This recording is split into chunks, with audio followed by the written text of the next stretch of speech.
እነዚህ 18 ትናንሽ ልማዶች በየቀኑ የምትተገብሯቸው ከሆነ ሀብታም ያደርጓችኋል። አንደኛ በየቀኑ ገንዘባችሁን ተመልከቱ። ሀብታም የሆኑ ሰዎች ገንዘባቸው የት እንደሚገኝ ሁል ጊዜ ያውቃሉ። ያላቸውን ተቀማጭ ገንዘብ፣ ወጪያቸውን እንዲሁም የዕለቱን ገቢያቸውን ይቆጣጠራሉ። የዕለቱን ገቢያችሁን ተቆጣጠሩ። የባንክ አፓችሁን ቼክ ማድረግ ብቻም ሳይሆን ማለት ነው የምትቆጣጠሩትን ነገር ነው ማሻሻል የምትችሉት። ሁለተኛ ለጊዜያችሁ ዋጋ ስጡ። ጊዜ ከገንዘብ በላይ ነው ዋጋ ያለው። ከዋናው ነገራችሁ ለሚረብሻችሁ ነገር እምቢ በሉ። እንዲሁም ብዙም ውጤት ለማያመጣ ስራ ማለት ነው የዕለት ተዕለት ውሎ እቅዳችሁን በደንብ ጠብቁት። ምክንያቱም የወደፊቱ ህይወታችሁ በሱ ላይ ነው የሚደገፈው። ሶስተኛ ግልጽ የሆነን የፋይናንሻል ግብ አስቀምጡ። ጥርት ያለን ራዕይ አስቀምጡ። በአንድ አመት ውስጥ፣ በ5 አመት ውስጥ፣ በ10 አመት ውስጥ የት መሆን እንደምትፈልጉ ራዕያችሁን አስቀምጡ። ግቦች ግልጽ ሲሆኑ ውሳኔ ደግሞ ቀላል ይሆናል። አራተኛ ግባችሁን በየጊዜው መከለስ። በየቀኑ ግባችሁን ተመልከቱ። የስልካችሁ ሆም ስክሪን ላይ አድርጉ ወይ ደግሞ ሁሌ የምታዩት መስታወት ላይ በትንሽ ስቲኪ ኖት አስቀምጡ። እንደዚህ ያለው በየቀኑ የሚያስታውሰን ማስታወስ አእምሯችንን ንቁ ያተኮረ ያደርገዋል። አእምሯችን እድሎችን በትክክሉ እንዲመርጥም ያግዘዋል። አምስተኛ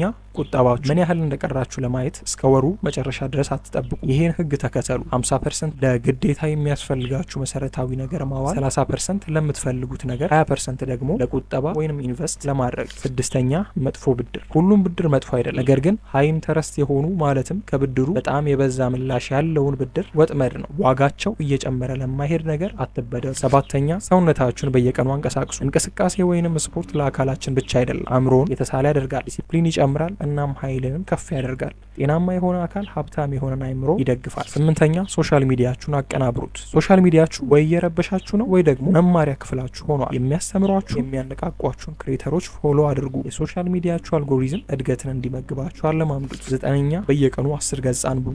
ማንበብ ማለት ስትፈልጉት ያኔው እንደምታገኙት ሜንቶር ማለት ነው። በየቀኑ 10 ገጽ እኩል ይሆናል በወር 300 ገጽ እኩል ይሆናል በወር አንድ መጽሐፍ። አብዛኞቹ ስኬታማ ሰዎች የህይወት ዘመን ተማሪ ናቸው። እናም ወደ ላይ ከፍ ብሎ ለማደግ በጣም ርካሹ መንገድ መጽሐፍት ናቸው። 10ኛ ከዓላማ ጋራ ንቁ። በጊዜ መንቃት በደንብ ጠለቅ ያለ ስራ ለመስራት ያረግነውን መለስ ብለን ለማየትና ለማቀድ ጊዜ ይሰጠናል። ከዚህ በፊት ለመዳችሁት የምትነሱበት ሰዓት ማለትም ዓለም የእናንተን ሰዓት ለመሻማት ከሚጀምርበት ሰዓት በፊት ነቅታችሁ ቀናችሁን ጀምሩ። 11ኛ አካባቢያችሁን አሻሽሉ። አካባቢያችሁ ትርፋማነታችሁ ማለት ፕሮዳክቲቭነታችሁን ይቀርጻል። ኃይል የሚለግሳችሁ የስራ አካባቢ ሁኔታ ፍጠሩ። ትንሽዬ ማሻሻያ ልትሆን ትችላለች፣ እንደ መብራት፣ ጽዱ ጠረጴዛ፣ ምቹ ወንበር። እነዚህን በሙሉ የምታወጡትን የስራ ውጤት በሚያስገርሙ ሁኔታ የሚያሻሽሉ ከፍ የሚያደርጉ ነገሮች ናቸው። 12ኛ አንድ ነገር ላይ አተኩሩ። ሀብት የሚመጣው ከማስተሪ ነው። ማለትም አንድ ነገር ላይ ጥንቅ ያለ በደንብ የሚችል የሚሰራ ሰው በመሆን የተለያዩ ነገሮችን መልቲታስክ በማድረግ አይደለም። አንድ ክህሎትን ምረጡ። አንድ ቢዝነስ፣ አንድ ነገር፣ እዛ ነገር ላይ በጥልቀት ግቡበት። ፎከስ ፍጥነትን ያመጣል፣ ረብሻ ዲስትራክሽን ደግሞ ማዘክየትን ያመጣል። 13ኛ የምታስገቡትን ተቆጣጠሩ። አእምሯችሁን እንደ ምስጢራዊ ቦታ ጠብቁ። መርዛማ የሆኑ ኮንተንቶችን ከማየት ከመስማት ራቁ። አላስፈላጊ የሆኑ ዜናዎች እና ኔጌቲቭ የሆኑ ሰዎችን አስወግዱ ወይንም ደግሞ ገድቧቸው። ወደ ውስጣችሁ የገባው ነው ከእናንተ ወደ ውጭ የሚወጣው ወሳኝ የሚሆነው። 14ኛ ገንዘብን በቀጥታ ማሳደድ አቁሙ። ገንዘብ እንዲሰጧችሁ ሳይሆን ምክር እንዲለግሷችሁ ጠይቁ። መጀመሪያ ላይ ዋጋ ስጧቸውና እምነት ገንቡ። እድል የሚመጣላቸው ሰዎች ችግሩን የሚፈቱት ናቸው፣ እርዳታ ለሚለምኑት አይደለም። 15ኛ ከደረጃችሁ ዝቅ በሉ። ከምታገኙት ገንዘብ በታች ወጪ ማድረግ የሚለው ሀሳብ በመጽሐፍቶች ውስጥ ያለ የቆየ የሀብት ህግ ነው። ሌሎችን ለማስደመም አትሞክሩ። ትርፍ ገቢያችሁን አሴት ለመገንባት ማለትም ዋጋ ያለውን ነገር ለመገንባት ተጠቀሙት። 16ኛ ምንም ሳትጠብቁ ስጡ። መልካምነት መትረፍረፍን ያመጣል። ሌሎች እንዲያድጉ እርዷቸው። እናም የእናንተ እድገት ደግሞ ተመልሶ መምጣቱ አይቀርም። መስጠት በምትችሉበት ሁኔታ ላይ ጊዜያችሁን፣ ክህሎታችሁን ወይንም ያሏችሁን ነገሮች ለግሱ፣